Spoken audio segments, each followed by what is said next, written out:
আজি মানে বিশেষ এটা কথাৰ কাৰণে মই ভিডিঅ'টো বনাইছোঁ। আজি কেইদিনমানৰ পৰা মই মানে দেখি আছোঁ আৰু দেখি বহুত বিতুষ্ট হৈছোঁ। মানে মোৰ ঘৰৰ কাষতে মানে সকলোৰে গাঁৱতে চাগে এইটো পৰিৱেশ প্ৰায় আপোনালোকে চকু প্ৰত্যক্ষ কৰিছে চাগে।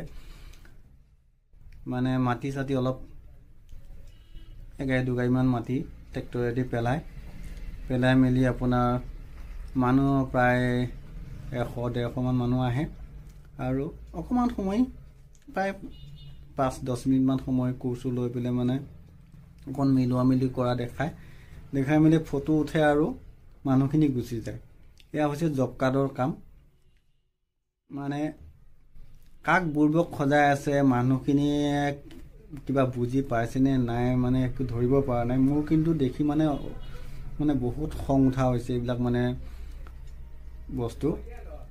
আচলতে আমাৰ মানুহখিনি মূৰ্খ বনি আছে। যিখিনি মানুহ এই ৰাস্তাটোৰ নামত কিমান বা টকা আহিছে, কিমান চেংচন হৈছে, কোনো কাৰো সেইটো ভূক্ষেপ নাই তাৰ প্ৰতি। কেৱল 300 টকা এটা পোৱাৰ নামত কিছুমান ভেঙুচালি কৰি আছে। 300 টকাটো যেনিবা আপুনি পালেই তাৰ বিনিময়ত জানো আপোনাৰ ৰাস্তাটো জানো ভাল হৈ কেতিয়াবা উঠিব? আৰু সেই ৰাস্তাটোৰ নামত সেই যোনজন ঠিকাদাৰ বা যোনজনে সেই ৰাস্তাটো কণ্টেক্টটো লৈছে তেখেতে বা চৰকাৰৰ পৰা কিমান টকা আদায় কৰি আনিছে সেইটো বিষয়ে জানো আপুনি অৱগত? গতিকে আপোনালোকে নিজৰ ভৰিতে নিজে কোঠাখন মাৰি লোৱা নিচিনা হৈ আছে, মই দেখি আছোঁ। কিন্তু আমাৰ সহ্য নহয় এইবিলাক। আপোনালোকে কি কাৰণে সেইবিলাকত সহযোগিতা কৰিছে? মোৰ হিচাপে এই বস্তুটো সম্পূৰ্ণ বন্ধ হৈ যাব লাগে। নহ'লে যদি জব কাৰ্ডখিনি যদি কৰা কাম মানুহখিনিয়ে কাম কৰক, লাগে এদিনৰ ঠাইত লাগে 10 দিন লাগক, কিন্তু কামখিনি কৰিব লাগে। আৰু কামখিনি কৰি মেলি আপোনাৰ যিটো পইচা আহিছে সেই পইচা অনুপাতে আপোনাৰ কামখিনি হ'ব লাগে 2 দিন পলমেই হওক।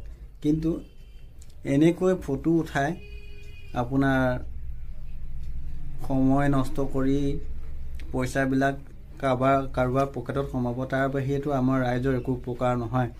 সেইকাৰণে আপোনালোকেও ভাবি চিতি চাব।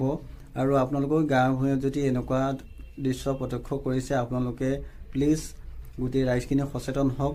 আৰু সচেতন নহ'লে আমাৰে বিপদ। বিশেষটো সেই ৰাস্তাটো দি আমি সদায় অহা যোৱা কৰিব লাগিব। আৰু কিছুমানে এনেকৈ আপোনাৰ ফটো চটো উঠাই মেলি টকাবিলাক সংগ্ৰহ কৰি নিজৰ পকেট গৰম কৰিব, তাৰ বিনিময়ত আমাৰতো একো লাভ নহয়। সেইকাৰণে আপোনালোকে চিন্তা চৰ্চা কৰি এইটো বিষয়ে অলপ সকলোৱে মানে মাত দিলে ভাল হয়। আৰু এনেকৈ যদি চকু মুদা কুলিৰ দৰে ভাও দি থকা যায় তেতিয়াহ'লেতো আৰু